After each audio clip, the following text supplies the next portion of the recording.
initiative launched by Governor Gavin Newsom called the California for All Corps, which will award some 6,500 low-income students $10,000 each in return for completing 1 year of community service work. And at a time when financial pressures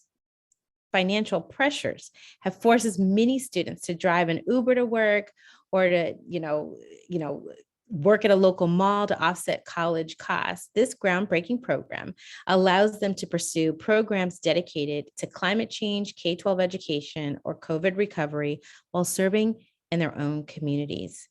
They earn money and academic credit at the same time. Today, our speakers will explain how this initiative came to being, who's eligible, when and how to apply, and why the community service can be a transformative experience for students and college campuses alike. Today, we welcome Josh Friday, California Chief Service Officer, Lindsay Fox, President and CEO of United Way of Fresno and Madera Counties, Fernando Martinez, Civic Action Fellow at San Jose State University, and I. Moa, Director of State and National Service of California Volunteers.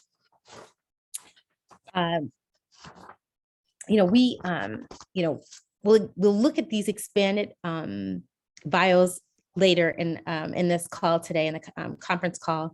But we ask our speakers to speak slowly for the interpreters in Spanish, Mandarin, and Korean. We also ask reporters to enter your questions in the chat box, which we'll address after each speaker at the conclusion as time allows. Now I'll turn the conference over to our moderator, Ethnic Media Services Director, Sandy Close. Thank you, Regina, and welcome to our first speaker, Josh Friday, the California Chief Service Officer, who will provide an overview of the Californians for All College Corps program. Mr. Friday, please go ahead. Thank you, Sandy. Thank you so much. Thank you, Regina, for this opportunity. And thank you all for being here. We're very grateful for the chance to speak with you all about this exciting new program that the state has launched, and hope we get a chance to answer any and all of your questions. So I want to first off start out by giving a little bit of background about our office and then the program, and then happy to answer questions as well. So as Chief Service Officer, I oversee California Volunteers, which is the office in the governor's office, really responsible for creating service, volunteer, and civic engagement opportunities for all of Californians. And the governor believes very strongly that if we are going to both deal with some of the biggest issues tackling our society, climate change, poverty, homelessness, COVID-19, and also if we're going to be able to unite people and bring people together in communities, we have to create more opportunities for Californians to serve together. It's my experience, along with many others who've had a chance to serve, my experience in the military, as an officer in the Navy, that service really has this chance, creates this opportunity, not just to transform lives personally, but also to unite people, to create a common experience and a common purpose. And so it's with that spirit and the governor's passion for service and passion for civic engagement that we've created this brand new program, the Californians for All College Corps, which really is an unprecedented investment into service and career opportunities for our students, and especially our low-income students around the state.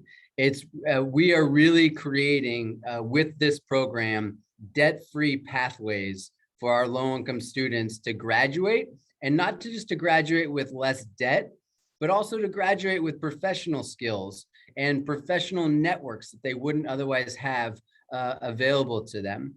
And so the way the program works is if a student commits to a year of service, and it's an academic year, so it's while they're in school at one of our 48 participating campuses, so they have to be enrolled at one of these 48 campuses.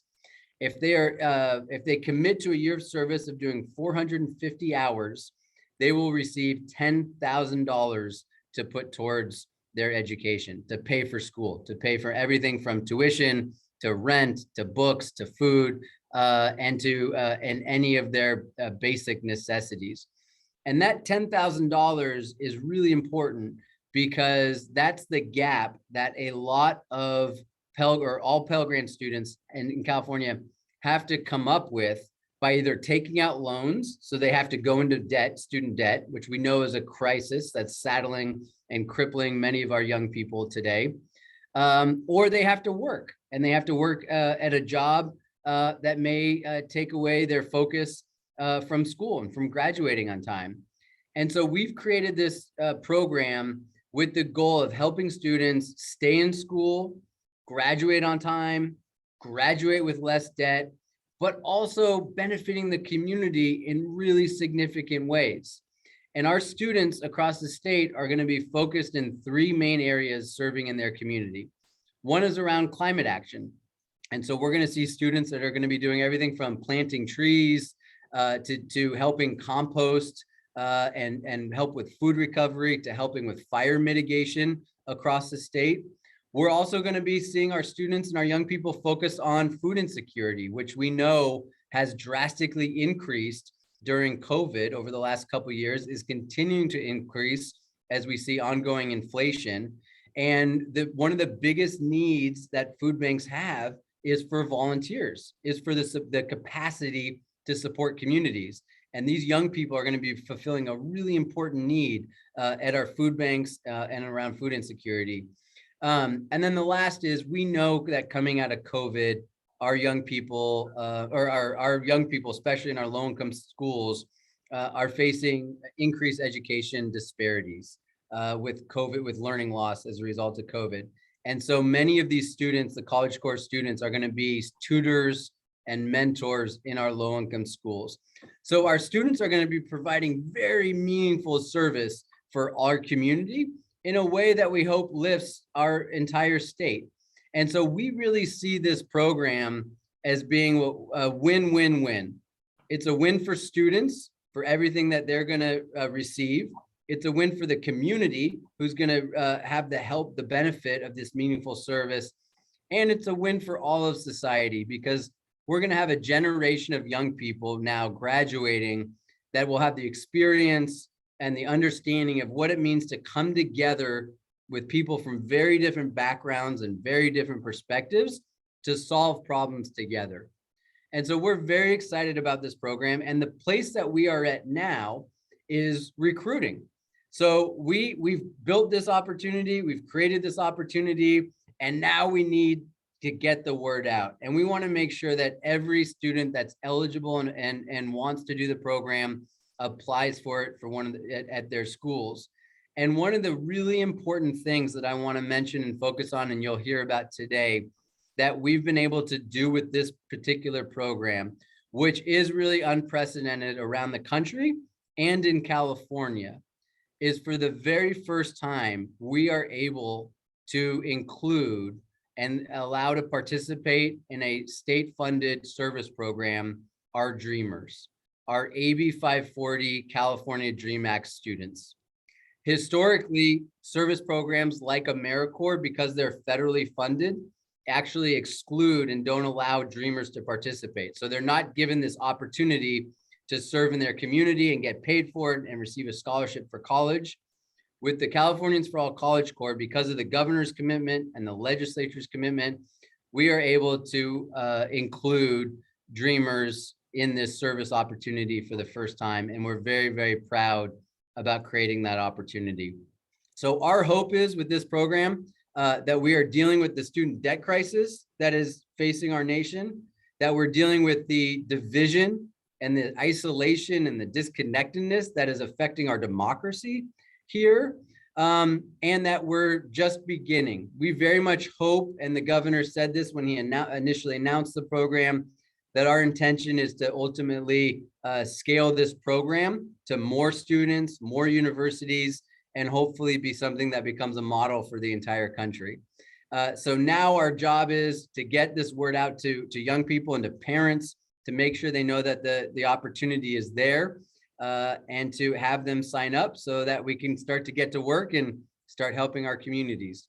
So with that, Sandy, I will hand it back to you, unless there's any specific questions that we can answer now. Yes, there are some questions in the chat, and thank you for being exactly, precisely within your time slot. That was a terrific overview. The first question comes from Henrietta Burrows with East Palo Alto Today. Henrietta, do you want to ask your question? Yes. Oh, Henrietta, we can't hear you. I think if we've lost you, I can ask your question just in the interest of time. Henrietta is with. Can you hear me now, Sandy? Yes. Thank you so much. I'm sorry for the delay. No At what problem. point do the students get the money? Considering that they have to enroll first, you said they had to be enrolled in a program, which means they've already taken out loans.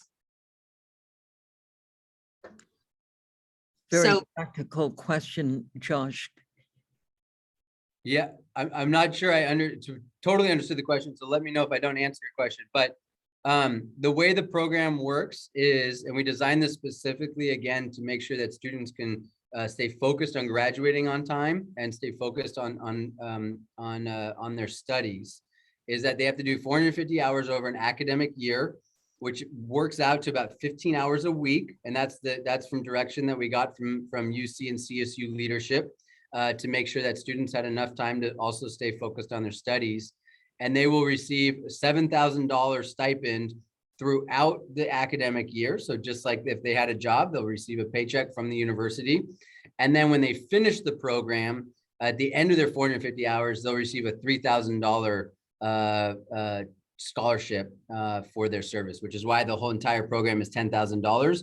But the idea is to really help them throughout. And this program, several of our universities are also targeting and working with freshmen because we know that from the data that first year is really the critical year where either students are able to stay in school and stay on track, or because of financial burdens or other reasons end up taking either time off or graduating or otherwise delaying their education. Great, very important answer, and it segues to a question from Sunita Sarabji. Sunita, do you want to ask your question? Unmute. Okay. I had a couple of questions for you. One, is the program only available to undergraduate students? And then my second question is, if a student has gone to one of the colleges in the list and graduated, can they then retroactively apply to the program and still avail of that $10,000 scholarship? Yeah, thank you for that question. So this program is designed for undergraduates to graduate with less debt. And it is designed for students while they're in school. And there's a couple of reasons for that. But one of the main reasons that I haven't talked about yet is our hope is to really create a feeling among this program with the students that are involved in this program that they're really part of something bigger. And so they're part of a cohort, they're part of a group of people who are going to go through this experience together. And we hope they take that experience with them the rest of their lives, much like a Peace Corps volunteer would, or someone who served in the military. And so we're going to be focusing a lot on that experience of the student while they're together and they're working together and serving together. And so it's important. We do have, and maybe Sandy will be kind enough to give us the opportunity to talk about other opportunities that exist for students after they graduate. For instance, we have a Climate Action Corps where you could serve doing climate corps organizing in California, get paid for it, and then receive a $10,000 scholarship to be put towards your student debt. And that would be a program for students after they graduate. So we could talk about a slew of other opportunities for young people to serve and help pay down school, but that's separate than the College Corps program. Terrific. Julia Metro from California Volunteers. Ms. Metro. Hi, thank you. And thank you for pronouncing my last name correctly. Almost no one does. My question is, how many years have been set aside for funding for this program? Right now, the program is funded for 2.5 years. So we'll have two cohorts funded. And I should have mentioned this. The 2-year program is for 6,500 students, which just for context is the size of the entire Peace Corps. So this is a significant investment by the state.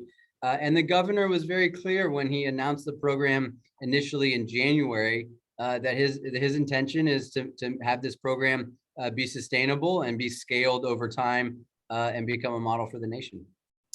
Thank you. We are going to move on to our next speaker, but there will be time at the end of the 4 presenters for additional Q&A. So our next speaker is Lindsay Fox. And Lindsay is president and CEO of United Way of Fresno and Madera counties. She is going to address the role of this program in terms of access to college access issues, and its importance for creating what Josh called a culture of service. Thank you, Ms. Fox. Thank you. Thank you everyone for being here today. My name is Lindsay Fox. I am the CEO of United Way Fresno Madera Counties. I am also the chair of Cal Volunteers, so I am happy to serve. I'm here because this program in particular is really important to me personally and professionally. My organization has committed to a long-term plan to close the racial wealth gap. And we've identified furthering education, higher education, and skills training as one of the key core ways that we are going to get to generational wealth and advance prosperity. So this is key to our work because we are really committed to not only advancing prosperity for all, but also ensuring generational wealth. And we believe that higher education is a pathway to that. Probably even more personally, I was raised in a family of educators. My father was in higher education. I was raised on the Fresno City College campus. My mother was a school teacher. So education and college access is in my genes and has been what I've been fighting for since my very first job, where my whole job was recruiting students to go to Fresno City College. So this is what I'm passionate about. This is what I do. And as we begin to emerge from the pandemic and begin to transition to what our world is going to be like moving forward, we're confronted with the stark reality of what the college-going culture has turned into in many of our communities. We are seeing college rates, college enrollment rates, particularly community colleges, go down pretty significantly. In Fresno, we are seeing really significant dips in enrollment for people of color, particularly Black men. Enrollment has gone down quite a bit. So a program like College Corps that removes the financial barriers that might be in place, that's what we need for our communities to ensure that we break through this COVID fog that seems to be hanging over so many aspects of our lives so that we can move on to the next chapter of our lives and really rewrite what happens next. In the work that we're doing, we really are focusing on how to work both with government and private institutions to ensure that there are opportunities for all people to be successful. And a program like College Corps that really takes down so many barriers is a program exactly like that. You have this innovation from the state, and then the state coming directly to locals and saying, how can we partner together to be really more efficient and effective for the people who need it the very most? That's just the basics of it. What really is around all of this and around all of the programs that Cal Volunteers is working on at this point is this idea of service. And in a world and in a nation and in communities where everything seems either really just disconnected from itself or in hyper information where we have immediate access to each other, we somehow seem disconnected.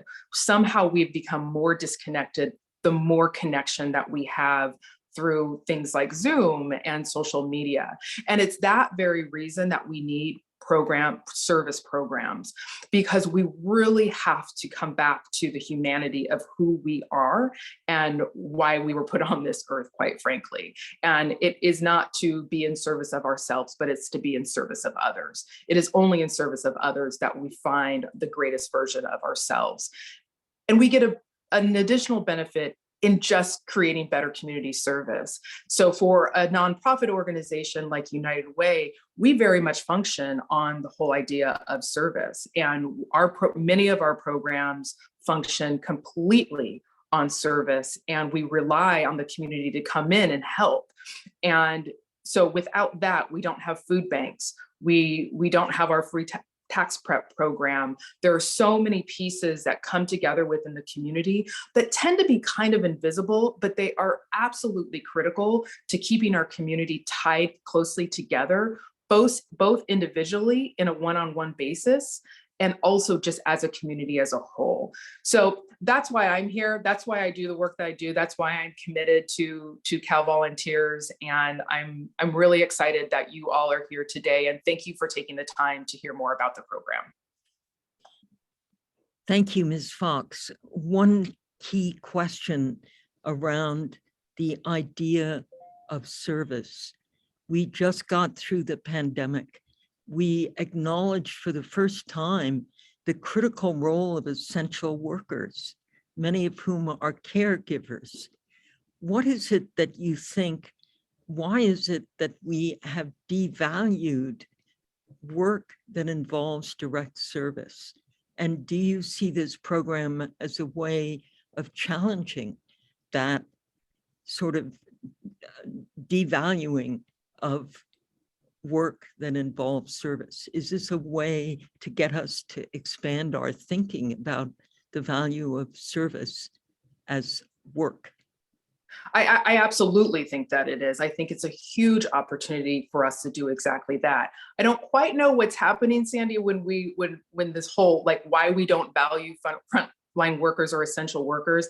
I'm married to a firefighter, so I value them every single day, but I don't know exactly what that's about. But here's what I do know is that as a disaster response organization, which United Way absolutely is, it is when we are in crisis that the true version of ourselves emerges. And what we have to remind ourselves is that feeling that we had at the beginning of any crisis, whether it was COVID or fire or anything along those lines, that feeling that you had that you just wanted to help, that you just wanted to be able to do something. And that's what we need to be doing in our regular everyday lives, is just to be doing something, no matter how small it is. It really doesn't matter. Service is service, and it has so much value to it. And so that's how we need to redefine this, is that not to take off that lens, because we're still sort of in a disaster, right? Like, we're still in a place where the racial wealth gap is so vast, where we have graduation rates that are starting to plummet. Like, we have to all be all hands on deck in this work. Thank you.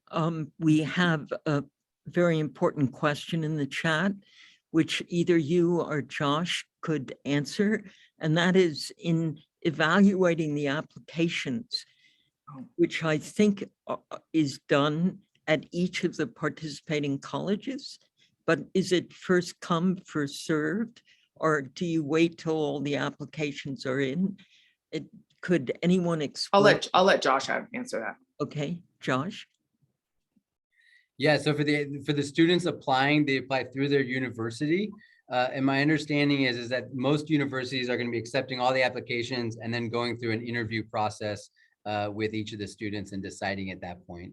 And Sandy, if I could just take 1 second, because your question was so, I think, deep and important. So thank you for asking it.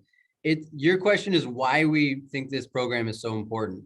Because for generations, our leaders have told us as Americans, it's your job to go to school in order to get a job and make money. Right.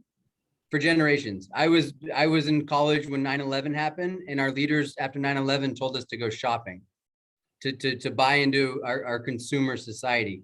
We now have in California the governor, the head of the UC system, the head of the CSU system, the head of the community college system, and the leads of 48 of our world-class universities saying to our students, we want you to serve. We value service, and we are going to give you the opportunity to serve. That, our hope, is truly transformational in our culture as we move forward. So thank you for asking that question. Thank you. We're going to go now. I mean, it raises a lot of fascinating questions about the nature of work and the value of work, and whether or not in planning this program, that was part of your calculation. But in the interests of time, I'm going to go to our next speaker and perhaps ask you to address that at the end of the conference. Our next speaker is Fernando Martinez, who is a first-year student at San Jose State University, and who is going to share with us his experience of actually participating in this service fellowship, service to the community fellowship. Fernando, thank you very much for bringing us your personal testimony. Thanks, Sandy, for having me here today. So hi, everyone. My name is Fernando Martinez, and I'm actually a junior at San Jose State University. I transferred here last semester, so it's still my first year. but yeah, and right now I'm majoring in applied mathematics. Oh, give me a sec. And I moved to California and chose to attend SJSU because of the exciting career prospects of the campus being within Silicon Valley and for it being the epicenter of the tech industry. I mean, to explain, growing up in Kansas, it didn't seem like I had a lot of opportunities to grow. However, ever since I moved here to San Jose last year, I've noticed myself grow a lot more as an individual, and thanks in part to the fellowship that I'm a part of. For me, this program started with an email that I actually received from the Civic Action Fellowship before I even arrived to San Jose. And I applied because I was looking for ways to be involved within my campus and within my new community. And fortunately, this opportunity provided me with both. And it also provides me with the financial assistance that I need so I can have more time and energy to focus on my classes, as we've been talking about today. And as an SJSU Civic Action Fellow, I provide computer programming enrichment for underserved children. And it's through this program that I have learned firsthand how much local school communities are lacking in areas like technology and access to those STEM-related careers. The fellowship also provides me with the opportunity to help other kids that are growing up in similar situations to myself. I mean, to explain, I didn't even have access to a computer at home until I think about high school, because my parents really couldn't afford it and we didn't really know how to use it. So any schoolwork I had to complete on a computer was done at the library and through their computer labs.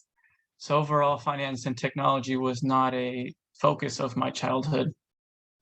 However, fast forward to today, and I'm fortunate enough to be interning at Robinhood, a financial investment company, this upcoming summer. For me, the most meaningful part of the fellowship is the genuine connections I've made with the children that I mentor, and knowing that I can be the one to inspire them to pursue STEM or even just get them excited for college. I could not imagine not reapplying for the college course, and I'm so glad this opportunity is growing and will be available to even more SJSU students. And I want to say thank you to California volunteers, AmeriCorps, and SJSU for making this opportunity possible. That's a wonderful example of how this kind of program can really transform your life. A couple of questions. One in the chat is, was your program a precursor to the Californians for All College Corps program?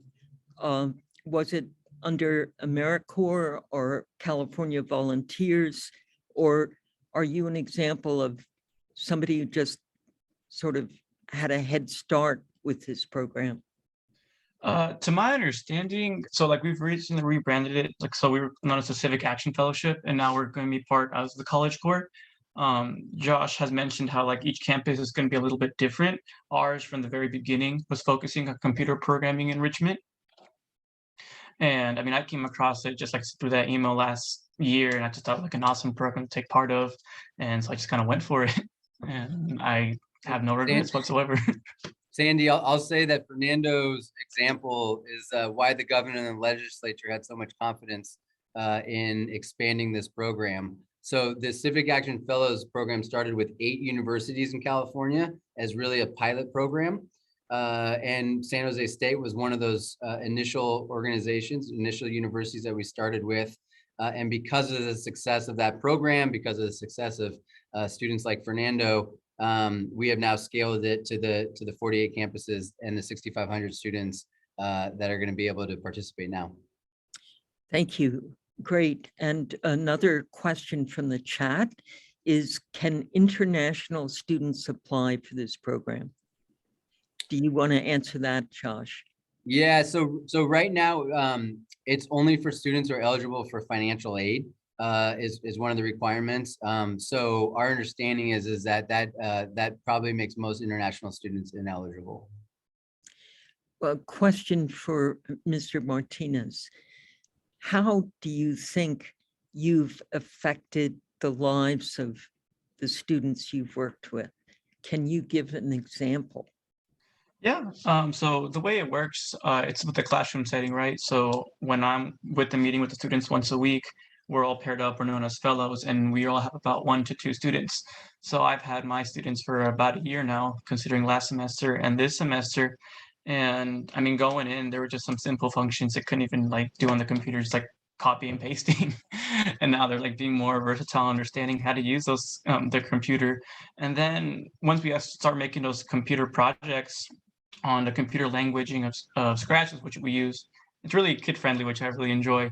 And they've made some like cool projects and actually get really excited and gets them thinking like, man, maybe I could make like a video game, maybe I can design this or that. And you just see their creativity spark up in different ways that they didn't know they could actually use it with. That's great. You actually are teaching them how to code when they're in the 3rd to the 6th grade.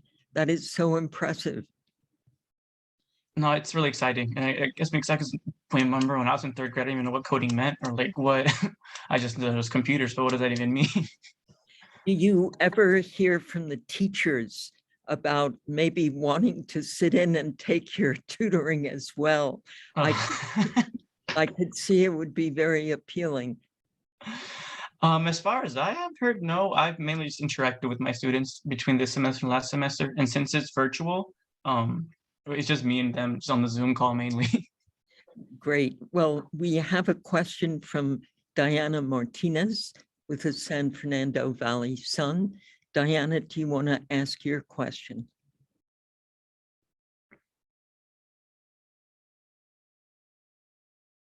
Yes, Sandy. Hi. My question is this program only available to 4-year university students? Is it not available to community college students? And if it isn't, why not? Why not widen the net, especially for students at the community college level who are oftentimes not in the best situations, but are certainly trying very hard to get an education and transfer? So this program is available. We're running this program at UC, CSUs, community colleges, and some private institutions. So one of the key tenets of what we wanted to do when we created this program was to make sure that we're being inclusive of as many Californians as possible, which is not only why we made it so important to include community colleges, but also why we focused and made it such a priority to include our AB 540 California GMAC students. And is it the same amount of money for community college students as well? Yes. Excellent, thank you. We have a question from Sunita Sarabji. Sunita, can you ask your question?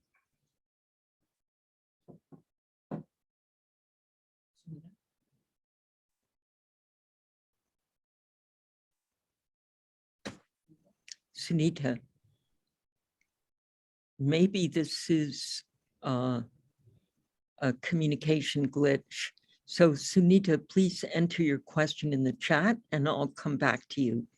But let's move on now to our 4th speaker and welcome Ia Mua, who will talk to us, also sharing her personal experience about the transformative nature of this kind of work. And Ms.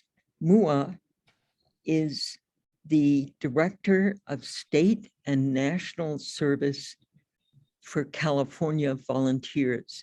Thank you so much for joining us. Thank you so much, Sandy and Regina, for having me today. And thank you all for being here with us to learn about the program and hopefully to really spread the word about the program so that we could get more participation from all of our communities of color.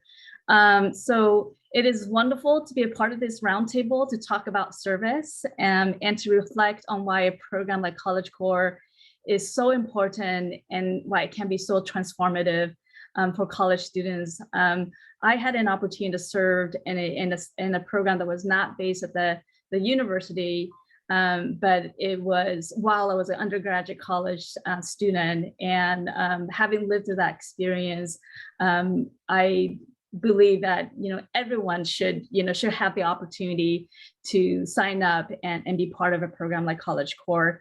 So let me start just by sharing a little bit about myself and the role that service has played in shaping my own personal and professional growth. For me, service started as a way to give back to the community, an expression of my deep gratitude to this great nation. My family escaped persecution from the Vietnam War and resettled in the US as refugees when I was 9 years old. And so this incredible privilege gave us a second chance at life. Our early days of survival depended on the support of public assistance, and my very own personal and professional growth were shaped by the selfless act of teachers and mentors who guided me along the way as I adapted and learned to navigate life in a new country. Through my community service experience as a tutor and as a youth organizer, not only was I exposed to new opportunities, but I also gained a new sense of community. And all of that, I think, came about because of my service to others and others people in service to the communities that I benefited from, which I think is really what Lindsay and Josh really spoke about earlier about one of the vision of this program is about, really connecting and bringing people together through service. And I lived through that and I benefited from that. And because of that, by the time I was in college, I was hungry. I was hungry for an opportunity that would channel my passion in a way that would allow me to address, disparities. And AmeriCorps, gave me that experience. So the program that I served when I was a college student was called the Sacramento Summer Bridge, where I was given the opportunity to teach summer school to low-income students. And seeing the growth and the transformations in the students, but also in myself as I was learning and I was being supported and provided an opportunity to kind of, learn new skills. It gave me that opportunity. And so, that transformer opportunity really propelled my career in public service. I, started as an AmeriCorps member, as a volunteer, as a tutor, moved on to work in community organizations and kind of continue that ethic of service of really, working and creating and strengthening communities. And it landed me where I'm at today. I would never imagine, 10 years, 15 years ago, that someday I would be the director of state and national service, here at California Volunteers, overseeing the largest AmeriCorps state program in the country. And all of that, I think, was made possible because of the alignment of, my passion for service, and then being provided that opportunity to really use that energy in a way that not only benefited others, but I think more personally, I think really helped me grow as an individual. And so what I really find that is really exciting about College Corps, as Josh has mentioned, is that it is a program that really expands beyond traditional national service opportunities that are available through AmeriCorps. For the first time, like in the state of California, we are expanding this opportunity to include AB 540 eligible dreamers. And we're offering this opportunity on a much bigger scale at the higher ed institution. And we hope that this will be a program that can be sustained and can be available to all colleges and university. Having kind of lived through the service experience, I also think that College Core is really unique and really powerful and different from an internship or a work study experience, and that it is more than a job. You know, the program is designed to provide students with the opportunities to kind of get in the trenches and hands-on opportunity to really work with communities and make a meaningful difference. But it's also designed to give them a lot of support as they're serving.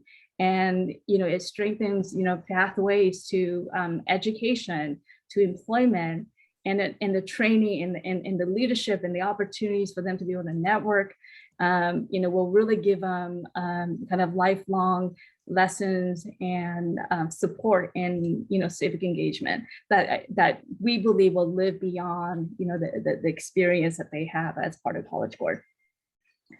So I think with that, we all know that, like, you know, like our country today faces a series of unprecedented challenges that require a renewed commitment to service and civic engagement. And these challenges include a global pandemic, the growing threat of climate change, major upheavals in the economy, and a national reckoning on racial inequity that is centuries in the making.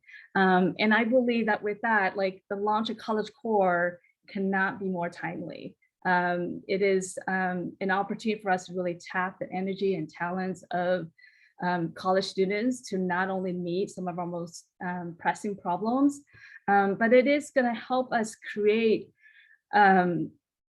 empower and prepared leaders who are civically engaged and who are going to be committed to strengthening their communities. And you know, I think it's such an exciting program that California Volunteers and the legislature and the governor is so invested in kind of really making, again, like a service to be more of a cornerstone experience of every young people and college students. And this is kind of a starting point. And I just so appreciate you all being here today to kind of learn about the program and to spread the word so that we can get as many college students participating in this kind of program as possible. Thank you for that very eloquent presentation. I'm going to take a couple of questions from the chat. Jean Ho with News for Chinese. Would you ask Mr. Martinez your question?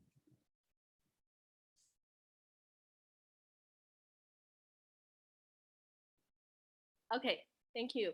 Yes, my question is for Fernando. Thank you for your presentation.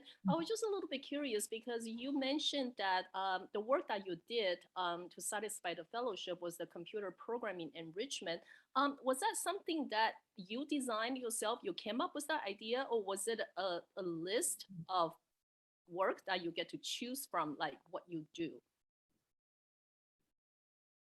I'm sorry, just to repeat the question. You mean like why we chose computer programming enrichment, or how we teach the programming itself? No, actually, my question was that you did the computer programming enrichment, and was that something that you came up with the idea, or was it something that you got to choose in the application? When I signed up for the program, it was already like based in computer programming enrichment. So I mean, that wasn't my decision. That's just what the program was really all about. Okay, I get you. So during your work, how much of your creativity did you get to inject in there? I mean, did you get a chance to actually kind of sort of have the chance to develop your the content of the enrichment, or was it pretty much already a very structured class that you were teaching the youngsters? Yeah, I can mention that most of the program we teach them is already structured beforehand. However, also we are grouped up into cohorts. So there's like made groups of 10 students and we have a lead. And then we're also given the opportunity to kind of create our own little like modules or lessons that future students can use down the line. So it's kind of like, not only repetitive, but it's like emotion. So we help a bit, and then in the future they have some module, and the future module they can design something a bit different. Okay, well, It thank you. sounds great. That I knew we would all be very interested, Mr. Martinez, in how you do what you do. So thank you for your sharing. Yeah, I think let's- Lise Morrow, I think I see her hand up. Right, great. Lise Morrow, please do ask your question.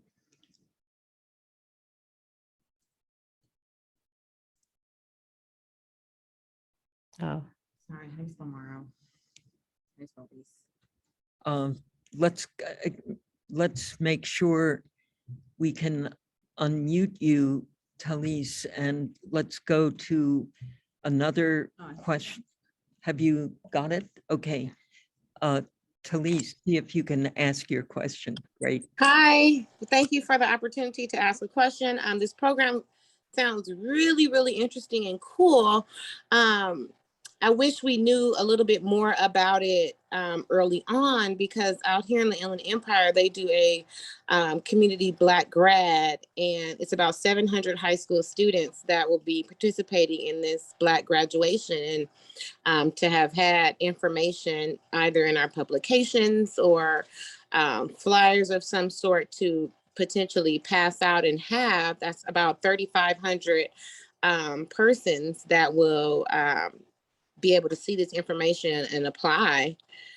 Will this program be happening into years to come, so that the information could be disseminated through the Black grad?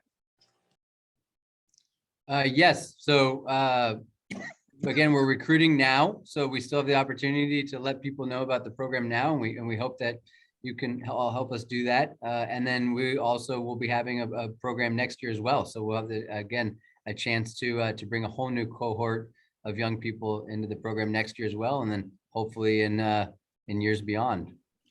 But there is still an opportunity for students who are enrolled now to apply for the fall.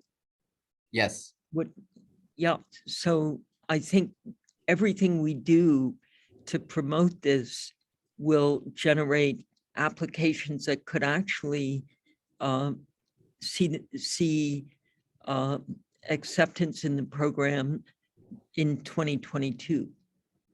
Absolutely, yes. And forgive me for not successfully articulating the urgency that we have to make sure that we're getting the word out to all communities and all young people who could take advantage of this opportunity, because now is the time that students are applying to their schools, and they're going to be doing that over the next several weeks and into the beginning of the summer. And so we need to get the word out now, and then students will be starting the work in the fall when they come back to school, the first cohort. And then we'll be back at this again early next year to start recruiting for the next class. Great. so Sandy, I see that Lisa Fitch has a question, and it says, Lisa, you can ask the question, or I can read this. I guess because the interest of time, there's a couple more questions, so I'll just read. So the colleges choose the volunteer opportunities. I think it's a clarification. Yeah, so we designed this knowing that the universities and colleges participating really have relationships on the ground and understand the community's needs.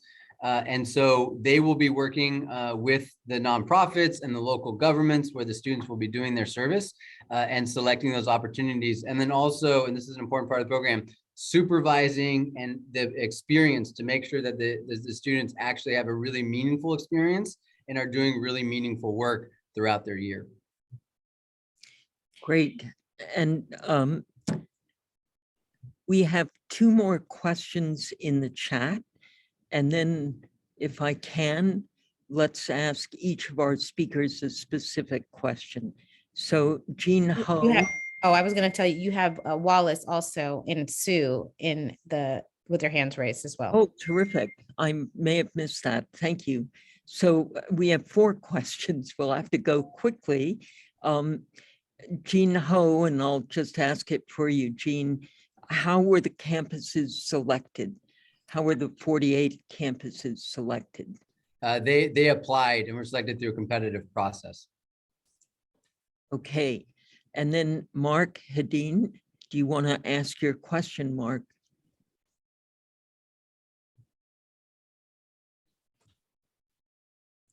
Can you hear me? How do we apply to this? How does someone apply?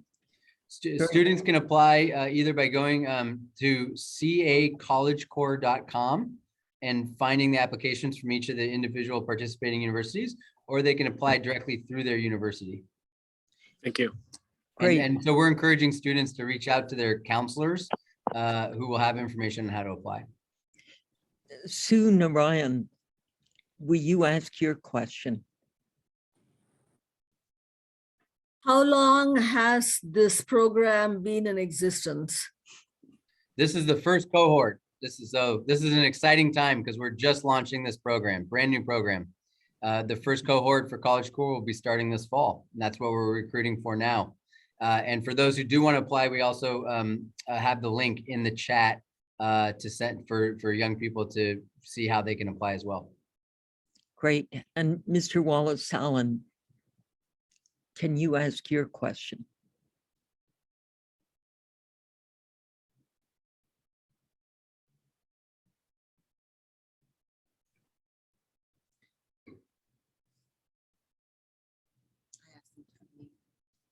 You, great. Be able to unmute.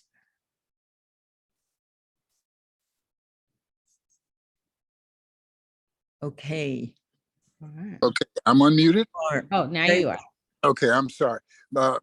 We're going to create, if we successfully inform the public about this program, we're going to create way more disappointed people than we are people who are able to actually benefit directly. Part of our obviously part of the goal is to build into people's minds the importance of going to school, but this $10,000 opportunity really. So what do we do to deal with the disappointment that students that we're talking to, because obviously each of the 48 schools are not going to be able to give out 6,500 scholarships, and it's going to, it boils down to not a whole lot. How do we deal with that in terms of the disappointment? What kind of expectation or incentive can we put in front of those people that have missed this first run? Well, I think that the message that we're trying to get out is this is a brand new opportunity. It is very exciting. It's unprecedented. There's no other state in the country that is investing in this kind of way with a scholarship like this. And that this is just the start. We're going to have the opportunity for students next year to apply as well. And as the governor mentioned, we hope in many years to come, this opportunity will be available for more and more students. Great. Now let's go to very quick questions for each of our speakers. Josh Friday, you served in the Navy, and you say you were inspired by the events of 9/11.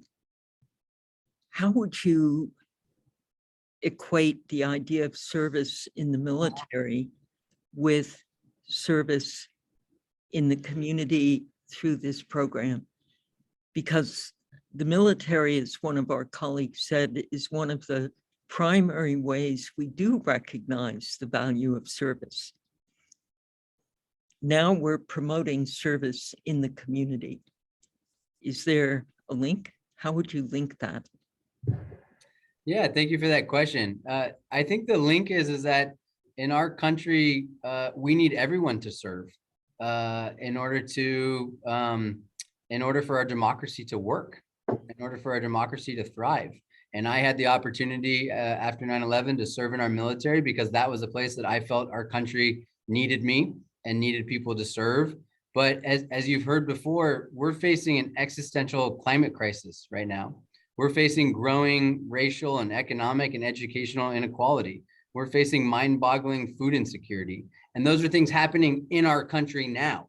And we need people to step up and serve now if we're actually going to be able to address these to make our country work for everyone. And so I had the opportunity to serve, and it was transformational for me, and hopefully it was also beneficial for our country. And now we're creating the opportunity for 6,500 young people to serve their community in a way that we hope is transformational for them, but we also know is critical to meet our biggest needs. Thank you. Miss Lindsay Fox, you mentioned the declining enrollment in community college. And I'm wondering what you attribute that to, and particularly how you see this program possibly reversing that trend. Thank you for that question. I don't think we have a real clear answer to that yet, as we don't have a clear answer to many things that have shifted so significantly after COVID. One of the early indicators that we're seeing is that young men were saying, I can't afford it, right? Or I can't afford books. Books are too expensive. And so this putting out a college core, which provides financial incentive to attend college and to serve at the same time, really helps to get over that boulder, which may not actually be a real thing, may just be a perception issue, but it incentivizes and really kind of helps to take down those barriers that might just be pure financial barriers and might mean that I can't go to college because I need to work, because I need to make money. And this is a way to actually make money while you're going to college. Thank you. Very good points. Mr. Martinez, how has your family responded to your work and to your enthusiasm for community service, as opposed to maybe making a big deal out of building a career through your STEM research? I mean, they get very excited and just a lot of gratitude, because I mean, they ultimately, like, one of their main focuses is just helping the community. We're very, I guess, family oriented. So when we have the chance to help others out there, that's really important to them. So seeing them seeing me help other students out there just gets them excited, knowing that I'm able to help other students out here. Well, that's wonderful. So you're getting encouragement. So often we as parents can think only of, is this going to get my child into a financially secure position? Do you think your service will open up career paths that are legitimately going to have some sort of financial security attached to them? I mean, I think it most definitely does. It shows, I feel like, a lot of character in one person, seeing them take that initiative to go out and engage with their community and help them out in other ways. It's not always, I feel like, about the technical skills, and they really want to focus on who the individual is, and knowing that that person is going out of their way, try to help others in situations that may not be the best, I think speaks a lot on them. Wonderful. And Ms. Mua, final question for you. You said something so important. You said that you saw service as giving back to community, and then you discovered that serving the community actually allowed you to create community. Could you just give us a final word on that thought, because it's very relevant to the mission of this program?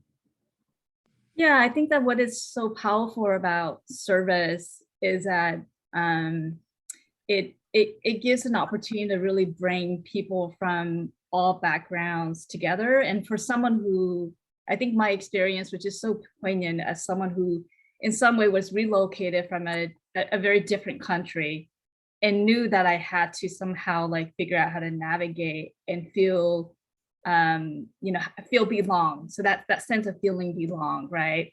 And for me, service gave that to me, because through the experience and through those shared experience of working with other folks, of being able to connect with individuals that were not from the Hmong communities, that were reaching out their hands to offer support or to help with a challenge, that created a shared experience. And I think over time that created that sense of belonging that I didn't have when I came here as a young kid.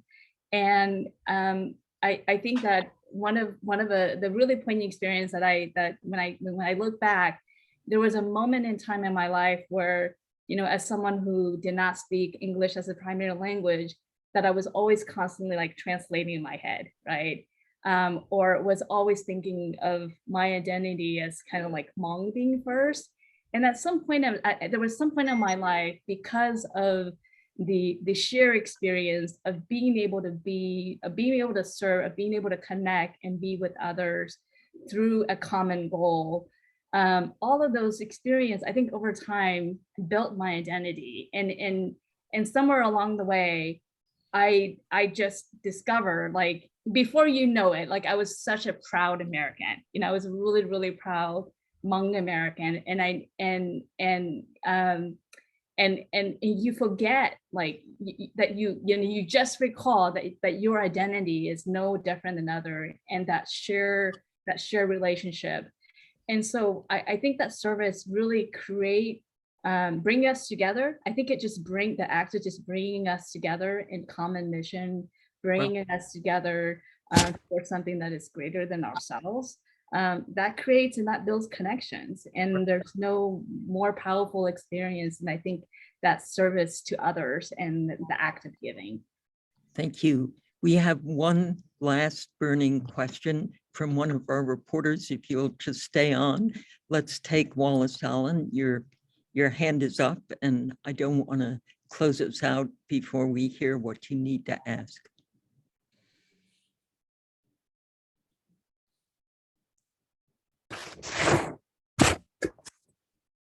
His hand up from the first time. Maybe.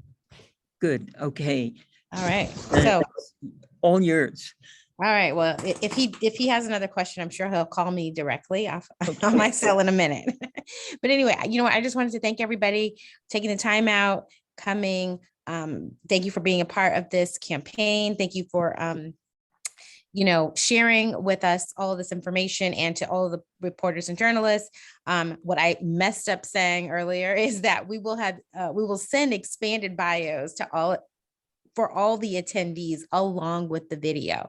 So for any publishers that may or writers that may not have been able to make it, you will have that so that we will be able to do our work to share the word. So thank you so much again for being here today. Thank you.